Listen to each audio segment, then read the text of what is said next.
Okay, good morning. Good morning. So, as advertised as Shabbos, throughout the United States, the organization called NASAC, National Association of Chevra Kadishas, which our Chevra Kadisha is a member of, and actually particularly close to Rabbi Zone, who runs that, is pushing for people to have a better understanding about traditional burial, traditional preparation for burial. So I really am taking that opportunity today to talk about things that I see very often. Today's lecture, which I called it Preparing for One's Final Journey, will touch on the spiritual in the sense that if we are prepared materially, it's great spiritual preparation for yourself, for your friends and loved ones. As advertised, I'm almost weekly, if not daily, interaction with this. I'm the rabbinical head of the Chevra Kadisha. Just the past 2 days, I dealt with a few things on these type of matters. My legal background is in trusts and estates, so the things I picked today, I think, are just common things that I saw. It's by no means comprehensive. I would say this is just a primer about things which everybody should be thinking about. So I said on Shabbos, I'll just reiterate that when I was in law school, I can never imagine just being a lawyer and doing transactions and not having deep relationships with people. So I'm thinking, what kind of law would I do where I possibly could have a deep relationship? So I decided I'd be a family attorney because you get to know the families really well.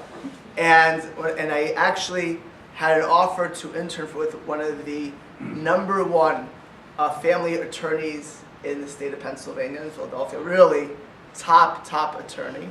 And I mentioned this to Mori Verebi Hagoyin of Shmuel Kamenetsky, and Shmuel Kamenetsky told me absolutely not. And he said very simply, if you are a family attorney, you will always be hurting people, period. Because you have to represent your client, and that doesn't make a difference of which mother or which father or how the estate should be divided. If you're in family law, your job is to represent your client and not to be judicious necessarily. So he was very against that. When I discussed trust in estate, he thought that was great. And he said, trust in estates really inherently, you get to help people. When I was in law school, I think I mentioned this over the years once or twice, I had a professor, my trust in estates professor. His name is Bruce Mann. So Bruce Mann at the time had been a University of Pennsylvania law school professor for many years. He later had a demotion, and he's now in Harvard University. But the reason he went to Harvard is because his wife, his wife's name is Elizabeth Warren, who was a senator in Massachusetts. So Bruce Mann is married to Elizabeth Warren, and Bruce Mann would start every trusts and estates class, literally every class, as follows. He had cut out about 30 years of Dear Anne and Dear Abby articles. And they were always about a family feud. And they were always about family feuds that happened because of end-of-life issues. Obviously, Dear Anne and Dear Abby had many topics they talked about, but he specifically looked for the ones that were talking about end-of-life issues, whether it was care for a parent at the end of life, whether it was estate planning. And really, it would start like, my sister got this, I hate her guts. And so Professor Mann would start, what could you do to prevent this? And he always said, everyone you see on this paper, of these real life family things, could have either been prevented or mitigated. If they had the right preparations, it could have been prevented or mitigated. We just read a few weeks ago that when Yosef interprets Paro's dreams, after telling Paro that you need somebody to collect all of the produce for the next 7 years, because what's going to happen is that there's going to be this famine. And if you're not prepared for the famine, you're going to starve. But if you're prepared, you'll be okay. So what does Yosef say? You need an ish, chacham, v'navon, a wise and discerning man. And then at that point, Paro says, there's nobody wiser and more discerning than you, Joseph. You should be the viceroy of Egypt. But the Mefarshim, the commentators, say, why was it necessary to appoint a wise and discerning person? And the answer the Bali Musar give is because when things are going right, when everyone's healthy, when everyone's happy, and you're going on with your life, very few people prepare ahead of time. In other words, to be a wise and discerning person is a person who sees into the future. Right now, things are going smoothly. Right now, nobody's sick.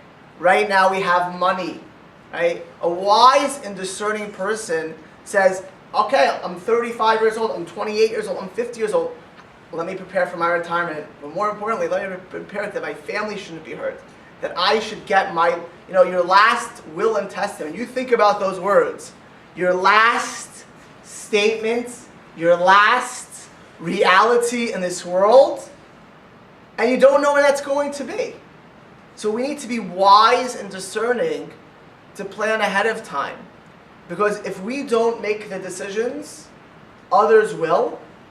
And very often, the wrong decisions are very often, you'll end up having a story that could be in Dear Anne or Dear Abby, of hurting people, of forcing people to make decisions that they should not be making, to ripping families apart over lack of proper preparation.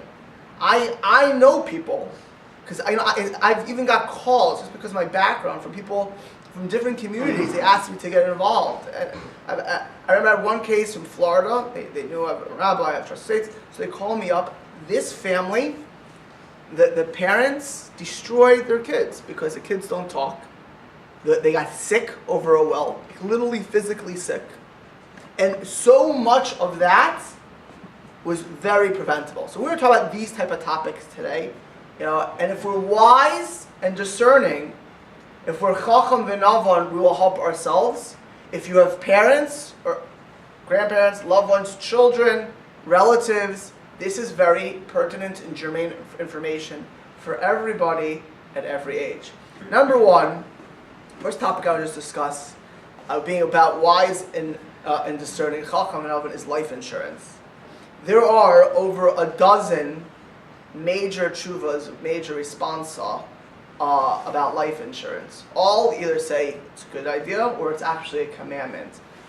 If you're Ashkenazi, Rav Moshe Feinstein has a tshuva where he said, why is it responsible? Because some people would say it's a lack of faith.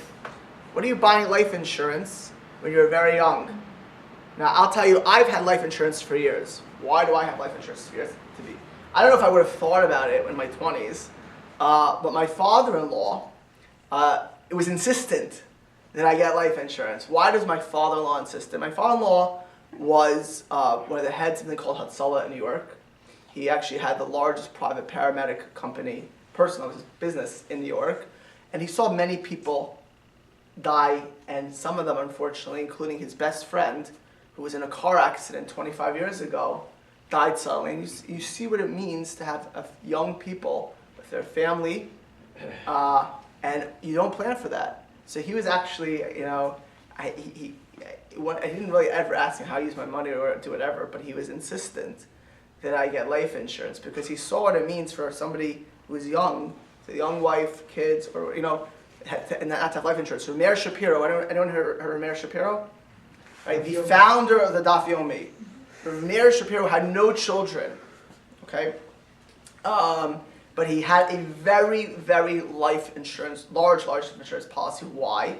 Because the yeshiva that he founded was called Chachmei Lublin, which he built with his own hard work, grit, determination. It was the largest yeshiva in Poland.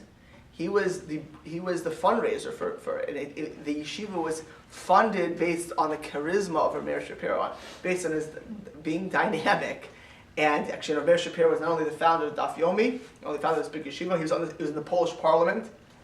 And he was a wonder man. He actually died very young, relatively. I remember my grandmother, my Bobby told me she was in Poland in 1935 when he passed away, and she said Poland went into depression. Right? Absolutely, 1933, because when he passed away, it was so saddened. It was right after Chofetz Chaim had passed away. But Meir Shapiro bought a large life insurance policy. Why? Because he felt an obligation to the yeshiva. And he put the yeshiva as the recipient of this life insurance policy. So Ramesha is asked him, why should you, where's your faith? Insurance is, something's going to go wrong. If somebody lives to 90 years old, you don't need life insurance, right? It's not going to really pay too much either, right? So where is the faith? The Chavetz Chaim was asked. So the Ramesha was asked, and Rav Yosef were asked. And what they both said is, it's not a lack of faith, but it's actually, they held that God empowered us to make rightful decisions, to make smart decisions, and to, just like you plan ahead and everything else, this is considered wise planning. And Moshe held, it was mentor Yaakov Kamenetsky. I saw that Rav Vosner was one of the greatest sages of Israel, said that life insurance comes before Meiser. Why does it come before tithing?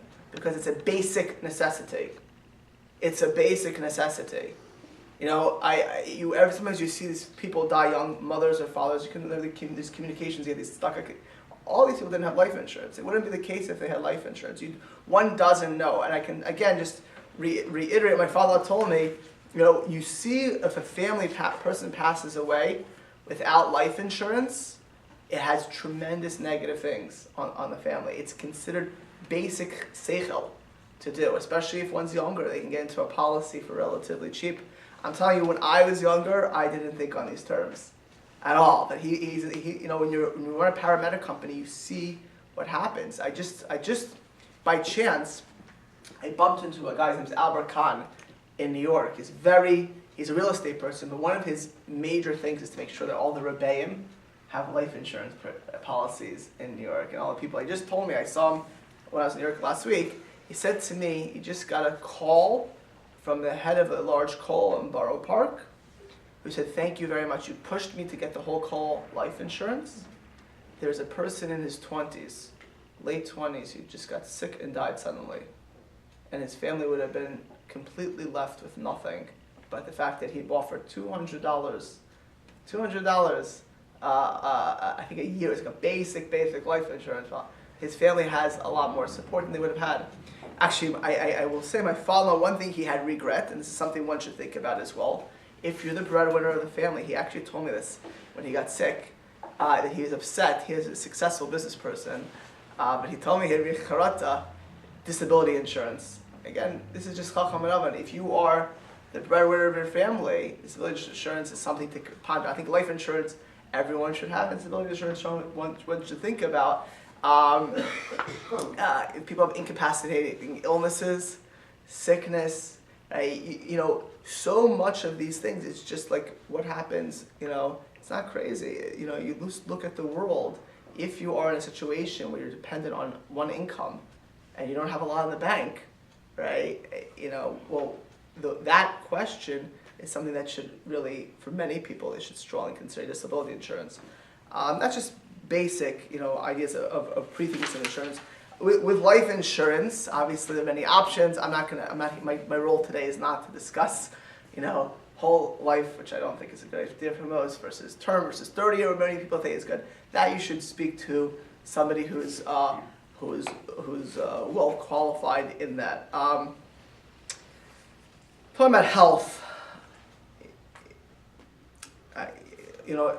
Usually this year I push for people to get what we call the Halachic living will, or a healthcare proxy. And I have been in court more than once. I've dealt with commissions more than once with the following scene. You have a person who does not have a health proxy, does not have such a document, and the hospital, who does not care about you.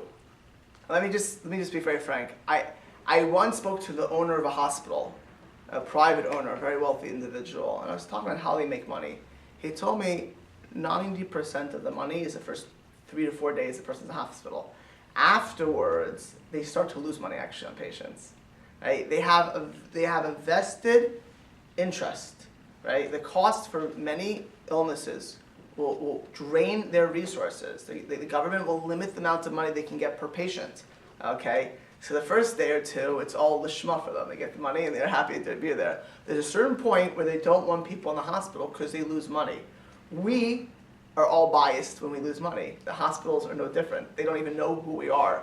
Okay, I'm not saying that every hospital is looking to kill people, but if anything is a close call on their part, they will look to do things which may not be your will. And a halachic living will is a protection for that. I had one case, actually, just to talk about a double whammy. I didn't even know the person, but another rabbi asked me to get involved in this in the Bay Area, and it was a brother and a sister. This is a brother and a sister. The sister was completely secular. The brother was almost completely secular, but the brother wanted the father to stay alive. Father was semi-conscious. Whenever the brother would go in there, he would shake his hand, smile at him, but he was in a situation which so he knew the son was coming into the room, and he was on life support in Stanford, and the sister had power of attorney. There was no health proxy, so the father never said what he wanted. So the sister said, "No more care."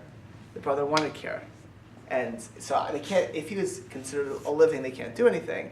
But between the hospital and the sister, who had power of attorney, the sister wasn't even around. The brother ultimately, semi-won, semi-lost, because I think we actually helped. But I can tell you, I remember Stanford Hospital was in the room arguing. I'm listening to these people argue. We care about the patient. We can't watch him suffer. We need to stop giving him care. We care about him. I would have loved to cross-examine them. Like, lady, have you even seen this patient? What do you mean you care about him? Right? Every time he sees his son, he smiles and shakes his hand. Right? This topic. If you don't have protection, you are at the will of people who don't care about halacha. And a health proxy is a legal document, which in a sense, I just want to say one thing. There's a misnomer. We keep people alive under all circumstances. Not necessarily true. We view life as paramount. But there are certain circumstances where we don't, force extraordinary measures to give life. That's for sure the case. Certainly, if people are in a fatal situation, to do extra care. I really don't want to give the details because whatever I say, I'm worried will be misapplied. Suffice it to say, you need expertise in Jewish law. You need expertise in medical care. But if you have a healthcare proxy, you empower an agent you can trust. An agent you can trust, and B, that it has to be done according to Jewish law, according to Orthodox Jewish law. So, number one is you need an agent you can trust. About a year and a half ago, if this is going to stay in my mind always, there's a lady, she's a member of Temple Emmanuel, who I haven't had a connection with. They asked me to go say Vidoy. I knew this lady. I had actually had her in my house the previous Sukkos. She was, her children, she had no biological children. She had a stepchild she adopted through marriage, who was going to inherit everything that she left over, and there was a lot. And I walked into the room. I had a normal conversation with this lady. I'm talking normal. I said to her, "So-and-so, do you want to come again for Sukkot?" She nods her head. She understands everything I'm saying. Like, literally every word I am saying. She would happen to be in a degree of pain, and there's no question about that. But I had a completely normal conversation with her. And not like she was completely lucid. And it was clear to me that within a very short period, they were about to pull, the machines would die, she was going to die with it. I mean, I left the hospital as soon as possible because as far as Jewish law is concerned, that's murder. Right? So that this lady, the last thing in her life is, as far as Jewish law is concerned, her stepdaughter took a gun to her head and shot her, or starved her, okay, or suffocated her, right? If you would see somebody, you choke them to death, right? That's the ethics of a lot of the American system. They don't have an ethics of life is paramount value. It's quality of life, right? So if you're somewhat sick, and obviously there's certain countries in Europe have a very low bar about this, or you're somewhat depressed, then life isn't worth living, as opposed to us where life is always valuable. They don't have an ethics which says, murder is murder. I still, of course, you can't physically kill a person, but you can certainly withhold stuff. You can starve a person to death. You can starve a person to death. Literally, you can starve a person to death. You could take off all oxygen supplies. Again, there are times where, I don't want to get to the level, but you need, if you care about Jewish law, and the last thing you want to make sure to do in this world is God's desire. And the last thing you want to do to this world, not to make your children murderers or grandchildren murderers. So one should make sure that this is taken care of. That there's a healthcare proxy with an executor. You don't need visionaries. Let me give you an example. There are times. Actually, I have this down. Like Ramesha says as follows: the person's in a terminal condition. This patient is in unbearable pain and suffering, they need painful invasive treatments or serious chemotherapy to stay alive. If the patient chooses under those circumstances, they don't have to take the treatment. Okay, painful, terminal, and extraordinary care. Under many of those circumstances, you're not obligated to be treated. If you want to be treated, you're obligated. So what happens is when Moshe says, let's say the patient is non-responsive. So what should you do then? So he says the child is obligated to do what the parent would have wanted. The parent expressed a will, right? That, usually people go from 0 to serious chemotherapy, what they would like to be done to them. You don't follow what you want. You need to follow what the parent wants, right? And so if a child doesn't have those kind of viewpoints, you have to be careful that this child is able to do exactly that. Okay, you need an executor. All wills need somebody. They don't need visionaries for wills. It's a real life will or a health proxy. You need an executor. A person who's going to do what you want, not what they want, right? Imagine you say, I like my house to go here, and the person who executes the will gives it to somebody else. Is that what you want? Right? So you're getting a will, you need someone who can execute the will, and that includes a halachic proxy. You could take a halachic proxy. I know Kevin has done this many others. The OU has a database. It's a national database. I would suggest you put it, if you do the halachic will, which is a legal document, a living will, you put it on the OU database that you can pull down on any hospital. You don't need to. It's there for anyone to access. There are cards. If anyone needs these cards, you can put them in your wallet, which are legally binding cards that have this. I would also suggest never to get a DNR. What's a DNR, Menachem? Do not resuscitate. As a general rule, because if you have a halachic will, you can play it by ear. But if you have a DNR, typically the care of a hospital will be much lower because the liability for the hospital is much less. Right? You have expressed less of an interest in your life. They will have less of an interest in your life. Right? If you sign a DNR, you're putting yourself at somewhat risk. It doesn't mean you always have to resuscitate. But if you say DNR no matter what, I'll tell you a real life story somebody you all know. Ben Simon, the last, maybe it was about 3 years before he died, he was always in and out of hospitals. He had been sick the last several years of his life. And some lady said to him, do you want to sign this paper? He didn't really understand what he was signing.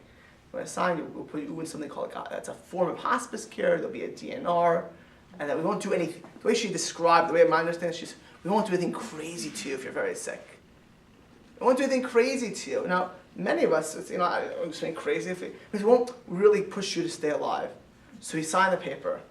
Meanwhile, he has a minor heart attack. They bring him into the hospital, and he has a DNR signed. And Victoria's there, and they're not treating him. She said, what are you doing? And he said, he signed this. And she screams her head off, like, what? The whole, that's the, you don't know what he was signing. And she's screaming, I'm going to sue you. I'm going to, this is a true story. You can ask her, right? And Here, they're like, I'm his wife, I'm the power of attorney, he has no idea, you didn't have that, she didn't say that, she didn't have the knowledge. You tricked him, there's no way he would have wanted this. So that ended up shooting him. And within 36 hours, I was in the room with the Simons at the time, and 2 social workers from this is in Kaiser. And the social worker said, she says to me, I asked you if you want to sign this, and you said yes.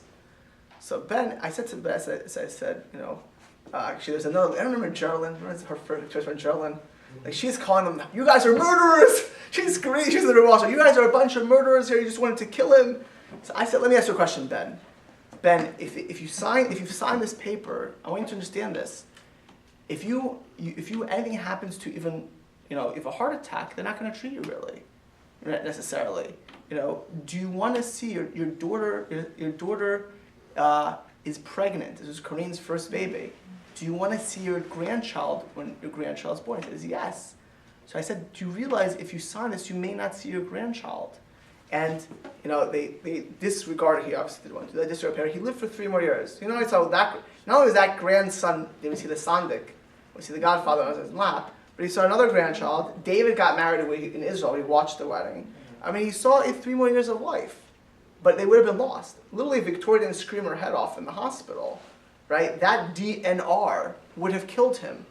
So I strongly suggest don't sign that, right? Because you will endanger yourself. Again, there are times where you don't resuscitate, but don't make it into some kind of blanket rule under all cases and all circumstances, right? What you do need is everyone needs to have an agent who you trust, who cares about you, not about your will.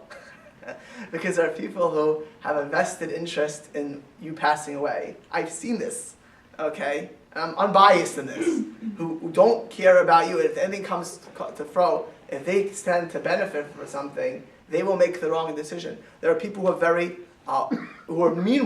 who honestly mean well, who are good people, but their Weltanschauung, their worldview is one of, if they can't play golf, they can't go skiing or sailing, then life it has no value. And if they can't imagine that for themselves, they don't want that for you.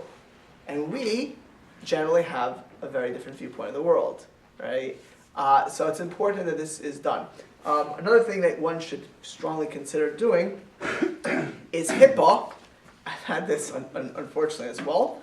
HIPAA, which is the Health Insurance Portability and Accountability Act, will block almost everyone from getting information, everyone meaning family members, close family members, getting health information from doctors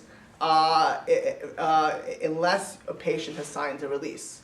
So if you have people you expect to take care of you, or if you have a parent who is getting elderly and you want to make sure you can take proper care of them, make sure they sign a release that all of the information, right? Let's say one person has a power of attorney. They're only going to give it the information to the person it is. If you have 6 children and the other 5 children came and called a doctor, and get really information. When I was in New York just now, my brother-in-law was at my mother-in-law's for Shabbos. His wife went to labor, drove from Brooklyn back to Lakewood, and had a baby that Saturday. So they called up Saturday night. They called the hospital. Moshe Zakheim could we find that he had a baby? What the baby was? We can't tell you. Call her. I'm his mother! I'm not telling you. My mother thought she could sweet talk him. Come on, please, he loves me. Lady, I can't help you. And then the truth is, they're doing their job, right? They're not going to tell you.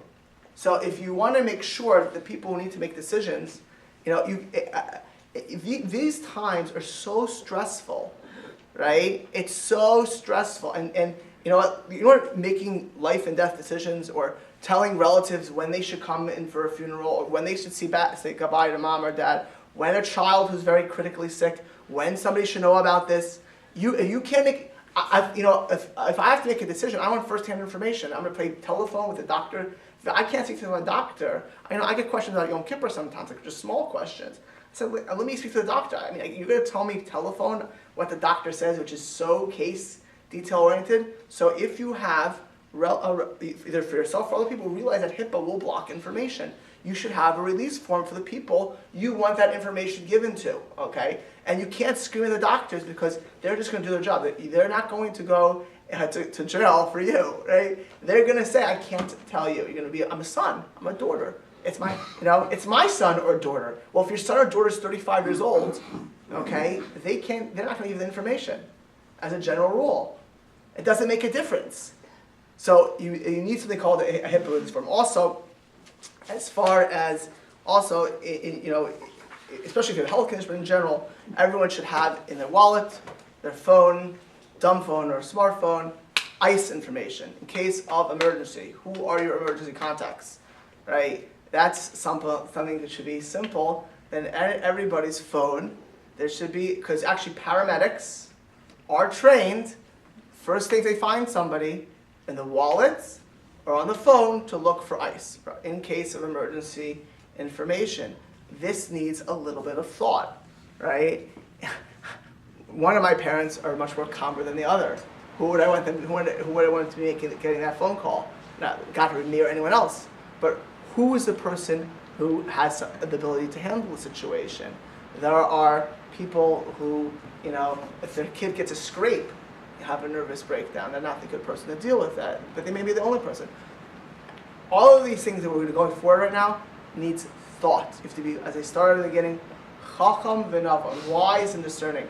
If you have a decision like this, who would be the first person to take the call in case of emergency? If you have an elderly relative, they should certainly make sure they have ICE information on them wherever they are. I can't tell you how many times I've gotten calls that their parent or grandparent is missing, right? And they start calling hospitals to find where they are. It means they have no idea where they are. And you know what? The hospital has no idea who this person's relative is. What happens if an 85-year-old lady falls down and they have no know what are they going to do? If she fell down the street in the park somewhere, how do they know where she is? They're going to bring her in and treat her, but they don't know who the family is. They're not investigative units, right? And very often elderly people don't carry something. Teenagers will not carry things around them usually, right? And they can walk in the street and things happen, right? So it's important to have on your phone, right? On your phone or in your wallet, ICE information, okay? Next major topic I want to talk about is estate planning. And and again, when I started with Professor Mann and the Dear Ann and Dear Abby, this area, the damage that this could do, if not done correctly, is lifetime. You can build a family in your life and destroy it with your death. You can build a harmonious family and destroy it with your death. You could destroy you could destroy your family business, and you could destroy your family if not done correctly. Right? To say the least, in all of this, you need a wise and discerning attorney. Jack, are you a wise and discerning attorney? Sometimes. You get Jackie in the back, you get it on the right days. Because really, I'm sure Jack, if he have any questions afterwards, he is a wise and discerning attorney. If things are done incorrect, as I mentioned, all of those cases, Dear Ann and Dear Abby, these family fights, many of them had attorneys, but they didn't think through the issues. Right? And sometimes it's not the attorney's fault. You know whose fault it is? The people coming to them. An attorney can't help you if you don't help yourself. They don't know your family dynamics. We need to think through these areas. This is the hardest thing, and I'm going to get to some of the topics. First of all, without a will, the state will decide what happens to you. So, right, every state has intestate rules. Right? If you don't decide, somebody else is going to decide what happens to you, which will be against Jewish law. Jewish law, we will have, for most of us, have documents to keep Jewish law. Actually, I did this with Sam and with other people over the past few years.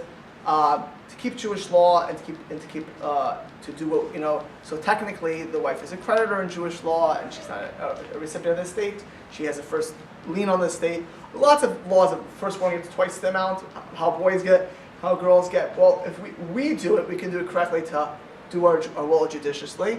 If the state does it, they will completely abrogate anything of Jewish law. In fact, you may have considerations for your children. One kid is sicker, one kid is, state's not going to say this son makes $3 million a year and this son makes $50,000 a year. They're going to split the state based on what they want to do, right? And they're not going to take into any of your family dynamics. It's an uncaring, unscientific method to split up your estate. They're not going to take into account, this child spoke to you every day and helped you, and the other child hated your guts, right? Unless there's some, as a general rule, they're going to just split your money. So you want to make sure, first of all, the Torah law is taken into consideration. When you do a will, every aspect has to be with tremendous thoughts. There's a saying, Ezuhu hachacham haroes anolad. Who is the wise person who sees the future? It doesn't mean something you can't know. It means something you could know. You just need to think it through. What happens if you do so and so? We just read the part about Joseph and his brothers. Kids will be jealous, right?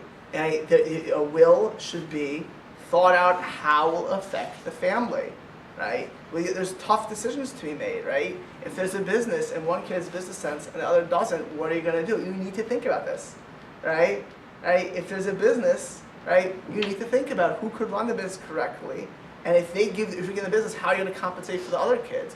All of this, an attorney's not going to know this. He'll ask you good questions, but we need to think about this, right? If one thing is getting more things, as a general rule, let's say you have 3 kids and you put them all into business together, you may be setting them up for failure. I'm giving them the exact same thing, but guess what? Your son is brilliant. He went to Penn for business. How much more brilliant can the guy be? He's a great business person. But you make the kids work together. You say all 3. And your other son is a moron. He spends all his money in Las Vegas. He can care less about anything which is valuable. So you're going to put those 2, you set them up as business partners. What are you setting them up for? Failure, right? You're setting them up for failure very often. So, again, I'm not saying that you can't do that, but you got to think through these things. This is your legacy, right? The way you write in the will, you need to think through 150 years now, permutations. What could happen? What makes sense? Right? This is not a small thing. If you have a kid with special needs, you better think that through very carefully. What that child is going to need, who it is. The next part of the will is the hardest part. And if you ever do this, if you have young children, who gets custody? You know what that is? By the way, if you're young and you've not written a will, custody will not be up to you necessarily. I mean, this is serious stuff. Talk about damaging children for life, right? If it's not there, who's going to decide it? The courts. That's right. And the courts don't know that your mother-in-law or mother are not proper for kids. They may be a successful business lady, but they're not a good mother, right? They don't have time for the grandchildren, right? These are I once had somebody from this show, about 7 or 8 years ago, the kids are a little bit older now, came to me writing a will back and forth. Every time I think about one kid, where to give them, they couldn't figure out what to do. You know what? I give that person credit. They took it very seriously. It wasn't annoying to me. This is real life. God forbid this happens. You got to think through, right? This kid needs a lot of TLC. Who could give that kid TLC? Right? This kid needs to go to certain schools. Where would they be in the certain schools if that would happen? You need to be thought out. What would make sense? God forbid. And anything ever happens, what's the best for this child? Right? Wills are challenging in this. You have specific jewelry. If you don't say what this jewelry is, you have a jewelry box. Right? Who's getting it? And how's it going? Who is it meaningful to? Right? These things need to be thought out. You have an heirloom in your family. Who should you think about giving this to? Charity. It's a remarkable thing. Jews are the most charitable people in the world. Right? We are the most charitable. It's in our DNA, our spiritual DNA. It's in our upbringing to be charitable. I'm not saying just for Jewish causes. For secular Jews will give to all kinds of causes.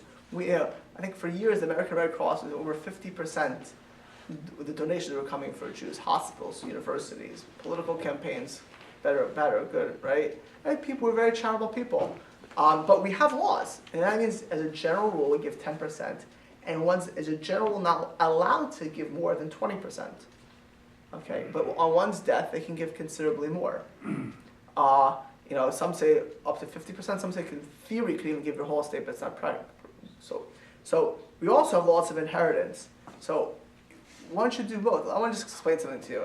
Again, if you have a very modest estate, the reason people leave to their children, I'm not talking about, is to give, it's, first they work, it's an incentive for them to give to their children, but our children or our grandchildren or our nephews and nieces or our we're investing in them, right? When you leave over for somebody, you are giving them the ability to carry on and do great things in this world. So if you have a close relative, you would like to empower them to be the most that they can be in this world, right? So, but remember one thing, after we die, we're on our own. So it could be if your children do well, you know who else does well? You do well. If your grandchildren do well, you do well. If you have a nephew or niece who you love and they're great people and they do well and you empower them, you're doing well. But the best way you can do well is things you did yourself, not other people. And charity, after a person dies, right, is one of the most important things a person could do. So if you have a large estate, I have a following, it always bothers me. A person has a $50 million estate. I don't know if anyone has that. If you do, please speak to me as soon as possible. Right? If you have two kids, they each need $25 million, what are they going to do with that? What are they going to do with that? Very often it's not going to be good for them, quite frankly. You should give a large amount to charity. Right? That's your legacy. If you give that over, that will be for you invest in it. That's with you in Shemayim. We have laws of inheritance reason. Surely give everything to charity. I think that's when I saw someone who's signing 99% of their wealth to charity. I thought it was obscene. Right? I would certainly, but up to 50% is certainly a Jewish idea. Now, if it's a very modest estate and your children need it, or grandchildren, or a person's a young person or sick, and they have parents who need it, whatever it may be, I'm not talking about that. But everyone should leave something for charity in the world. Everybody should. This is your last, it will be the last deed of your life. Afterwards, when your child gives charity in your memory, who's giving the charity? They are. It's not up to you. And you know what? Some children do it and some do not. I can't tell you how depressing it is to me when I say to a person, you're coming to say Kash for your mother tomorrow morning. No. Well, that's too early for me. I have no mercy to such people. I say, too early? Your mother woke up in 3... Actually, my daughter Echad right now is in New York, right? She's the flu. She's calling my house middle of the night. Like, my wife is so nice. I'm like, tell her to call in the morning. 3 in the morning she's calling. She's my daughter, I'm joking around, but, she's almost 16. Your mother woke up for you left and right. And you can't wake up to say Kaddish, you're a bum. I said it a little bit nicer, not much nicer, but you're a bum. You don't wake up to say Kaddish for your mother. You ask somebody else, you ask Menachem or Howard to say Kaddish. You could be waking. So I'm telling you, the reality is people don't give as much. When they get the money in their hands, it's their money. They'll do what they want. Some of them will give a decent enough for their parent, and many will not. If it is a Jewish practice to leave over in every will tzedakah. If you benefited from a place, you surely hakara satayv. If you believe in something, you're investing. The Orach Chaim, I always see this. The Orach Chaim HaKadosh is one of the great commentaries on Chumash, and in the beginning of his commentary, he thanks the 6 people who donated for his commentary to be published. That was about 350 years ago. That commentary is studied weekly by tens of thousands and hundreds of thousands of people. Those 6 people are still getting rewards. This room, I always say, this synagogue, there are people who died 20 years ago and 30 years ago, but we pray in here every day, and every day they get a merit. Every day they get a merit because they invest in the synagogue. Right? Every class, I don't know what the stock percentage is, got to God.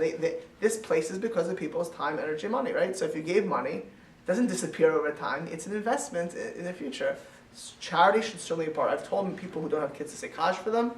You should have in the will the money set aside for, or you can name the organization, even better, that they should say Kash for you for the year. Also, just with this idea of wills. Very often, some people, and this is again, you should speak to an attorney about it, will have something called a revocable living trust, which will allow you and your loved ones to make financial decisions for you with your finances if you lose mental capacity and if you lose the ability to make those decisions. So let's say a person has, their spouse predeceases them, they have an estate, but they now have dementia. So how are you going to access that, right? Or how are people make decisions?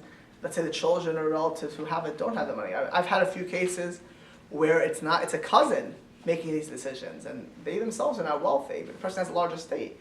Those are situations with something called a revocable living trust. Okay, I'm not going to I'm just going to speak to your personal attorney about. Also, like that, a person should have a durable power of attorney, which allows like IRAs, 401ks, filing income taxes, right? Has someone file income taxes for a person who is making money in the stock market and no one's there to make the decisions for them, right? Right. So you'd also, both of those are important instruments to have. If you have yourself or relatives, they have estates, they have to make decisions. When they lose seichel, you're stuck, right? If they lose their ability to think, you're stuck to a large extent. So things like a durable power of attorney, a revocable living trust. I can tell you that very, very often I get people, because again, I get it as a rabbi, I get it because my background's law, and I also get it because of the Chevra Kadisha. So I get calls all the time. How many people are making poor decisions because the people making the decisions don't have access to the money. And so everything is like, I don't have the money for this, what should I do? The money's locked up or tied up, So who suffers? I want to know who suffers. The person who didn't do it. They don't have this revocable living trust or durable power of attorney. The people who actually care about them and love them are blocked to an extent. Sometimes, I'm just saying generalities. This is just seichel, chacham v'navon, wise and discerning, planning ahead to make sure that the person can get the best care, that their assets are managed. Imagine you have somebody who worked for 65 years on a business, and he loses his ability to make decisions, and the people who could help protect his assets can't do that, right? And sometimes it's a stroke that happens to the person, and it's too late, right? Yesterday they were walking the street, and today they had a stroke. They can't make it wasn't planned, right? And this person has a multi-pronged business, or a house, or an estate, or a lot of other things, and the people can't access it. Or they invested in a company, whatever this company is, it's in Venezuela, and right now you gotta sell, and you can't sell, the money's locked, right? It's locked. So these instruments allow people to help themselves, right? You create a durable power of attorney. You allow your loved ones to make the decision. Now, Michelle, your son's getting married in 3 weeks, right? Could Josh decide what's going on with your estate today? No. No. Right. No. Why? He's getting married. He's a young adult. He's an up-and-coming wine company. Why can't he decide for you? Well, we named Rachel for the... She can't decide for you today either, could she? As soon as we She get can something invest signed, for she you? will be able to. Right, okay, but if you don't do that, what would happen? No, then... I don't know. Right? Actually, my father, one of the reasons I thought about trust in the States, my father has a very large CPA firm in Florida. And one of the things he does, Florida is a haven for winter. People move there from the Northeast and Canada and the Midwest to retire. So it has great estate. There's no estate tax. Estate tax. Tax rates are great. So there's huge people of small business, middle business. He has lots of people like that. I remember my father had a client. The person started to lose his seichel. He was going into banks and ATMs, taking money and just giving it to people. Do you understand? This was his client, right? His guy is in his late 70s, just whatever it is, was going into banks. He was worth several $1 million, was going into banks, taking cash. And, I said, well, where is he going? Tell me where he's going next. I'll meet him there, right? But it's not, no joke. You know what the problem was? No one could stop him. He had to get my father, because this guy had no one really watching him. So look at it this way. My father said he had nobody, he had no power of attorney for anybody. He had no children. Okay? He had no one in charge of him. My father had to get a court order to show this person was mentally incapacitated so they could stop him from doing this. But he couldn't. My father couldn't stop him. The guy's 77 years old. How is he going to stop the guy? Right? Right? The guy was going into banks, just giving out money. I don't even know how he found my father. My father was his CPA. It wasn't even his attorney. But my father went. He obviously deals with attorneys all the time. He got a court order to show this guy is mentally incapacitated, to stop him. Because no one else could.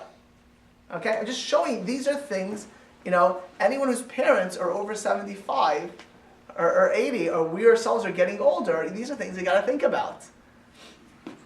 Ethical. I mentioned on Shabbos that Jacob, in his last day of his life, and you see this thing by Moshe, you see it by King David, you see it by many others, they give their children an ethical will. I'm not talking about doing Torah mitzvahs today, because that's for every day, but an ethical will, if you have a vision for your family, an ethical will is certainly, to us, the passing of generations. It could be to nieces, nephews, cousins, fellow congregants. It's an important thing to do ahead of time, right? The Shlomo Kluger, who is one of the greatest sages, is the Rav of Brody. He was an orphan. He was raised actually by the Magid Midubna.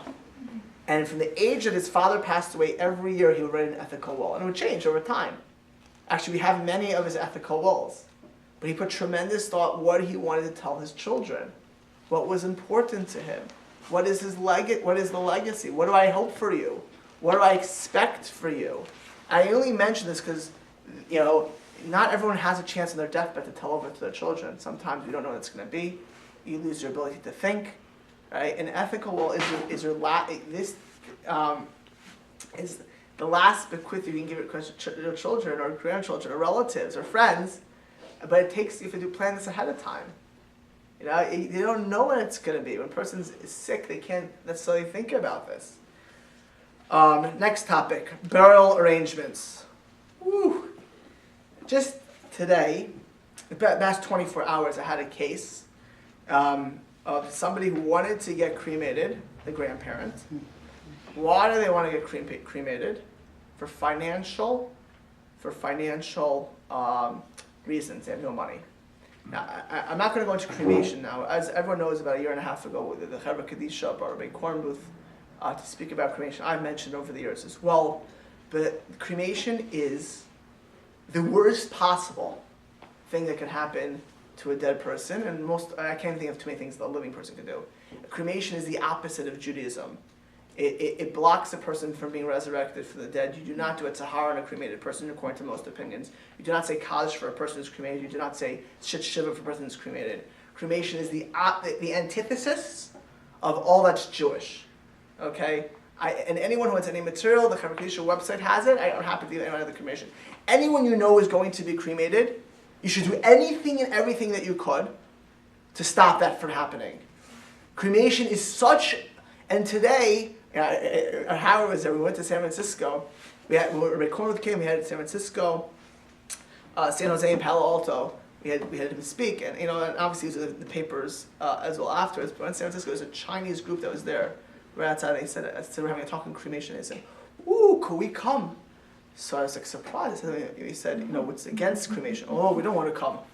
All these Chinese people got cremated. They thought we were talking about good cremation tactics. Right? So we live in a culture where a lot of people are cremated. And if you're not observant, and you're not traditional, there's a cost incentive towards cremation. So I'm not about cremation, but one thing I want to say is that this family were able to make serious arrangements for burial, and I'm actually helping them to an extent to get the money for the burial, but I want to know how this is happening, because they have the time and preparation ahead of time. If the person would have died and they had no preparation, I don't know what would have happened. The person could have been cremated. You know why? Because they've been discussing with the mortuary for several days already about the cost. The person's in hospice. Of the cost of burial. So they built their own coffin, this family. They built their own coffin. Okay? Because they know how to build a coffin. But my point is, the reason that this grandma is going to be buried is because of advanced preparation. If it would have been sudden death, I don't know what would have happened.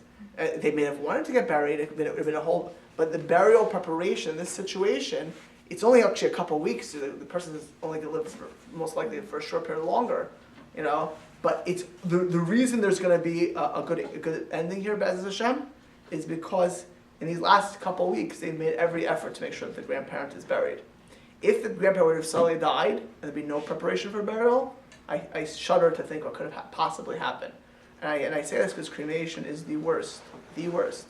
Anyone, the more knowledge of this, if you can tell a person you have relatives and they're going to be cremated, it's basically, it's worse than going to a guy and blowing his head off. I mean, literally, worse compared to. It is the worst thing. You can't even say Kaddish, Tarot, Shiva, nothing. And and people live in cultures today where it's totally normal as a financial. So, and also autopsies, by the way, as a general rule, the Torah holds Kedusha of the body. You need to make sure that in your will or for anything else is autopsy. Actually, there are certain cases where autopsies are allowed, but those are very rare. Okay, so as I mentioned, just this case the past week I'm dealing with, burial decisions are super duper important. I'm going to say something which is very important. Because the Sfarim bring down to actually buy a plot. Buy a plot is a skula, is auspicious for long life. You know why the Sfarim bring this down? Because the Yetzer Hara gains by bahala, confusion, fighting, anger. And if you bought any preparation for death, as I said, is always a win, right? Everything we're talking about today, if we're careful about our insurances, about our healthcare policies, about our wills, ethical wills, the Yetzer Hara's. But you know what happens when there's no preparation? Chaos, pandemonium, fighting, tension. And I've been in the ER, your families screaming their heads off at each other. Wills being read and people are crying, not out of happiness that they got to them because they're so upset, right? People don't know what their father would have wanted with the business. People don't know what their mother would have wanted with the kids, where the kids are going and cut. All these things that happen if they're not prepared are tragic and very often dangerous and destructive. Or the Yetzer Hara, if you have everything prepared ahead of time, there's very little room for. There's pain of loss, but there's not the fighting. There's not the tension. It's decided already. And so burying a burial plot is considered actually an auspicious thing to do during life. I will say that I honestly believe as a general rule a person should delay this until they're very clear where they're going in this world. I'm going to give you an example. When I remember when Emma Al-Jas was told about her final sickness. I mean, the lady was unbelievable. I can't describe the depth of character of her. Imagine getting that news and your life is limited. So I was called into the house. And one of the things I said to them is, actually I'm going to just backtrack. I think I can say this. Just about ethical will. I had this conversation with her, and she asked Eve to leave. So I'm telling you, she asked Eve to leave. This was about 3 months before she passed away. So Eve leaves the room. She told me that I should tell him after she passes away that he should get remarried. Right? This is what she tells me. She used to get remarried. And about 2 days before she died, I was in the hospital with her. She told me that again, please tell him to get remarried. I want you to know that about literally a year later, they did it within a few months after he was married, but what empowered him to do this was what she said. And that's an ethical will. Understand that? That's somebody who's dying, she's thinking about her husband. Her saying that empowered him. That just shows you how important it is to have an ethical will, right? It allowed him to not feel guilty. To not feel like, what am I doing? By living, by going through life and living. That's to her tremendous credit. But one of the things that happened that day was I said to her, where would you like to be buried? And I'm going to tell you what they told me at first. I blocked them. I said, you can't, I said, you're going to be buried here. Well, who's here? Who's going to visit you? Think through. Let's go through it. If you're buried in the Bay Area, Eve was not planning to get married. Eve didn't even know she said to get married. He thought he'd be living here, right? Well, who's going to visit you here? If a daughter in Chicago, she's there. You have a daughter in Israel. Is she planning to stay there? Is your daughter in Chicago planning to stay there? Right? Think carefully. I know many people who buy a burial plot and they change jobs, change locations. Their kids move somewhere. They want to make aliyah. You name it. So buying a burial plot, really, it's very hard. It's not like it's a huge market for buying used, I know somebody from the Temple Sinai down the block just told me, recently told me, that they have plots in Los Gatos. They would like to sell it because they have a child on the East Coast. They want to be buried near that child. They bought these plots probably 20 years ago, right? But now they want to change their mind. So this is also, where do you see yourself? Where do you see yourself going with this? You have to think about this ahead of time. If you have a parent, they want to be buried next to someone, well, is mommy alive? Is daddy alive? What happens when they pass away? Who's going to be there, right? So here's the case. You have a father and mother that are living in Cincinnati, Ohio. In Cincinnati, Ohio. They have no children living in Cincinnati, Ohio, right? The children are all living in Miami and Atlanta, okay? But one parent is going to be alive afterwards, most likely. They may want to see the cave, but what happens after that? I'm not telling you what the answer is. I'm just telling you these things need to be thought out, right? These things have to be thought out. One of the questions that we often get was, what about Israel? This past week's parsha, where did Jacob want to be buried? Why do you want to be buried in Israel? Several reasons. But one reason is because he didn't want to be made into an idolatry. One of the reasons is because lice would happen in Egypt, right? But the main reason that's given is that the resurrection of the dead will happen in Israel. You didn't have to go under there. There is the Svarim in the Gemara says that Ula, for example, the Gemara says that Ula was died in Chutz La'aretz, and he asked to be buried in the land of Israel. He wanted his body to be taken to Israel. As far as atonement, forgetting the resurrection of the dead, the works of Kabbalah say that dying in the land of Israel is very auspicious for the soul. Right? It's a tremendously auspicious for resurrection of the dead, for atonement, for closeness. Eventually, all the Jewish people are going to live in Israel. So, right, there's lots of spiritual reasons to want to be buried in Israel. Some say if you did not live in Israel and you weren't particularly righteous, you should not be buried in Israel. That's an opinion of some of the Kabbalists. But also, this is very important. I mentioned this Saturday about my experience going to my grandparents' kever, who were buried in Mount Lebanon cemetery in New Jersey. So my mother's mother was buried in Israel because her whole life she wanted to live in Israel, and she put in her will to be buried in Israel. I'll tell you, actually, I had a relative who didn't want her to be buried there, and I said, no way. It's not my parents. No way. She wanted it in her will, and that's what she's going to get. And that's what happened. But I'm still just pointing out that you have to be very careful at this. You have other people who and they meant well, by the way. They went to visit the person more, right? Well, one of the things is the idea to visit your parents' relatives to be there. The Sefer Hasidim, which is not nothing to do with the Hasidic movement. It's the Sefer Hasidim, which is Rabbi Yehuda HaChassid. In the 12th century, it's one of the great German Rishonim. So the Sefer Hasidim says that it's beneficial to the deceased when their family prays at their grave for their merits, and then they pray when you pray to God, but we always pray to God. But it's beneficial for the deceased, and if you go to visit them, they pray for you. You visit your parents, you visit your grandparents, you visit your relatives, and you pray at their grave, they will pray for you. It's benefit for them, it's a benefit for you. I'm telling you, I took my son Yosef Meir to Yosef Meir, his namesake. I took my daughter Sima to her great-great-grandmother, who she's named after. It affects you. And you know who else affects them? There's a plus about being buried in an area where people can visit you. It's known that certain great Rosh Yeshuvas, Rebbes, were specifically asked to be buried in America because they wanted their Hasidim, they wanted their Talmidim to be inspired, they wanted their family to be able to visit them.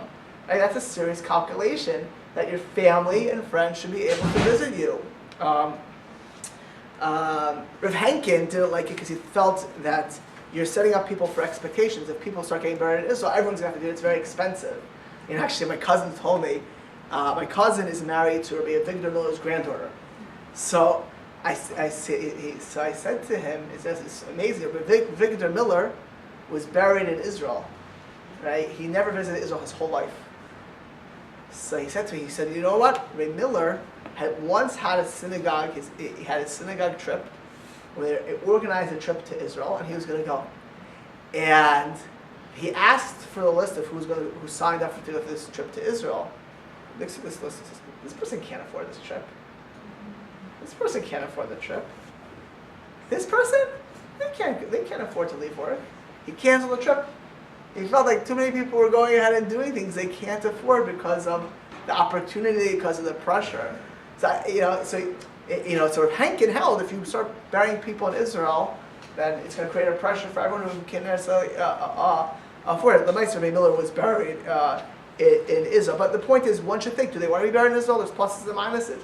Where do they want to be buried? These are serious thoughts. And I'm telling you right now, there are a lot of not wise and discerning people. They pick burial places. You go there, nobody ever visits them. Nobody ever thinks about it. It's the wrong place. You know why? They made it 20 years ago and they didn't think about what would happen in the future. Like other things, this is an area where one has to be thought out. Do you want a chapel service or graveside service? Right? If you have family members who are non-observants, do you want to make sure to have a shomer, tahara, halachic burial that needs to be set out? Right? If the people making your decisions for you don't have your values, you better write that down.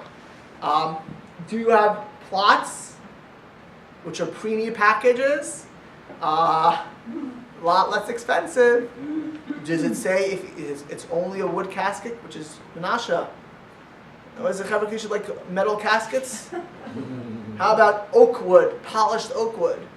Waste of money, and we're going to break. Hachavak's not going to do it. I mean, there's Jewish law over here. You don't need to be buried in a bulletproof casket. On the contrary, you're supposed to, producing grounds. Right, but the type of casket pre-need. If there's anything that you want to be said in your eulogy, anything part about it, you should write that down. By the way, right? I unfortunately have given many eulogies. Some, like actually her yard site today, is Irene Sadovsky. I know. I've walked into people coming into my office 24 hours before a funeral saying, can I conduct the funeral? Sometimes I know the people, and sometimes I don't know them at all. They just have no one else, and they're asking me to do it. And I say, tell me about your relative. And they go, and I've never met the person. In fact, I just met the family. What do you want me to say? What's important about this person? What do you want on your tombstone? Rabbi Aaron Leib Stein, the greatest sage of the generation, just said what he wants on his tombstone. Very simple things. What do you want on your tombstone? I was in the cemetery, I'm looking at the tombstones of my relatives. It makes an impact on you, right? It makes an impact. Aryeh Levine, who is known as a tzaddik of Jerusalem, he asked that on his tombstone should be written. Now, anyone knows about Aryeh Levine? He was one of the most beloved people of Israel. Secular, religious, very religious. He had tremendous impact on many of the early founders of the state of Israel, on the real Haredi part of Israel. But because he dealt with so many people, especially the early Likud, all of them, Begin, all these people were very, very close to Aryeh Levine. Sharon, you name it. He said to put on his grave that I believe with a complete faith in the resurrection of the dead. Because people would visit his grave, and they would miss him or they'd be questioned how this great so anyone who goes to his grave, you can go to his grave and say he believes complete faith in the resurrection of the dead. That's what you see when you go to his grave. You know why that's on his grave? Because he wrote that he wants it on his tombstone. Is there something you want on your tombstone? Is there something that's important to you to give over to your children, grandchildren, friends, and relatives? I'm going to tell you, I haven't read too much. I'm going to be ending very briefly. An unbelievable Mavar Yabok. The Mavar Yabok was one of the greatest Kabbalists of the past few hundred years, and actually has one of the most important works on end-of-life issues. This is what he says. Zachinu bazeh, Ladash biosa ben omer al aviv. When a son is by a father, a child by a parent, be'es piti raso, at the time of the parent's passing, zeyah chesed ha'avim haben. It's a moment of kindness from the parent to the child and from the child to the parent. Ha'av manchel leben ha'olam hazeh. At that moment, when the parent is dying, the parent is going to give over to the child this world, material assets, l'maisa mitzvahs. It's a time where a parent gives a blessing to a child. The righteous bless their children at the time of their death, as we saw in this parsha. Uvirusha, and he gives them an inheritance in order to be mamid al raglav. The child should have what to live with and to be successful in this world, to have the ability to live a good life and to be not to worry about parnasa and not to worry about paying their bills. And to be able to do things. And the child takes the father up to be buried and to take care of it. And then he says as follows: you see by Avraham and Yitzchak and Yaakov that the children did the burial. And you see that it's a tremendous comfort, spiritual comfort for the father or mother when it's a child who buries the parents. The gamken vada yeschus lahana. It's a win for the child to do it as well. And therefore, says the Mavar Yabok, lo lechinam, it's not for naught that the minig is to be makbid, to be careful that the children who are involved in the burial of the parents, right, and making these decisions, and it's a merit for both. Right? It's a merit for both. It's a merit for the children that they should be involved in it, and it's a merit for the parent that the children are involved in it. Right? So you want to make sure that you empower your children or your relatives to do this correctly. It's a big deal. That's a spiritually a big deal. And just lastly, just to end, and I'll stay here for any questions afterwards, this is just common sense. I don't want to tell you how many times common sense does not come into play. You need to have a dossier, a file, properly prepared with all your attorney information, all documentation, includes doctors, your favorite rabbi. When I say contact information, this is not a joke. Passwords to your computer. The kids can't get into the accounts. There's all kinds of things they don't have the password to. Do you have safe deposit boxes? Where are they? Where are they? Actually, the Gemara has stories of people trying to find where their parents put stuff, right? Safe deposit, bank accounts. What are the numbers? Where could they be found, right? Cemetery deeds. I've had people call me up. Where's my parent buried? I'm like, I know where your parents buried. When are you asking me? I know they bought a plot somewhere. Hello? Something went wrong there. This is not uncommon. The kids have no idea where the parent bought a plot. I'm not even talking about which plot in the cemetery. They don't know what cemetery. Right? That information is just common sense. Have it in one file, one disk, where it's able to be given over. You know what happens? I'm telling you now, the best attorneys are not 24/7. They're not around sometimes. Sometimes the attorneys passed away. Right? How are you going to make sure that this is all there?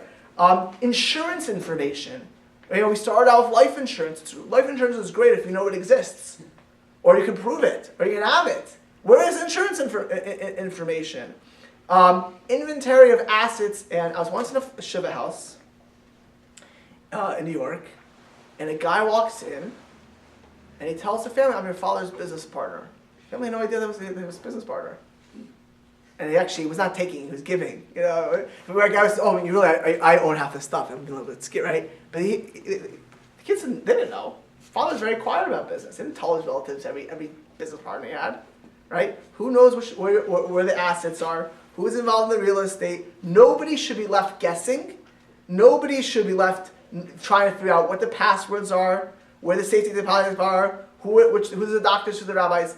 Nobody should be left guessing. And as I started in the beginning, if you do things correctly, if we're chacham v'navon, if we're wise and discerning, we will allow ourselves to live our last days and our family members' last days in this world, if we're helping our parents, our siblings, our children, relatives, with dignity. We'll take away the Yetzer Haras.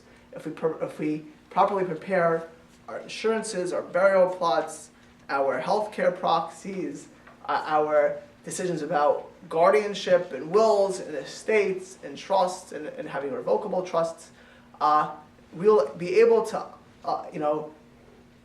our final journey and our relatives' final journey should be one of meaning, one of calmness, one of appreciation.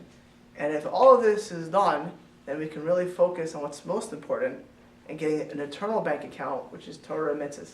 All of this just allows it for us, allows us for our relatives, and hopefully this was very helpful for us today. Okay. Thank you.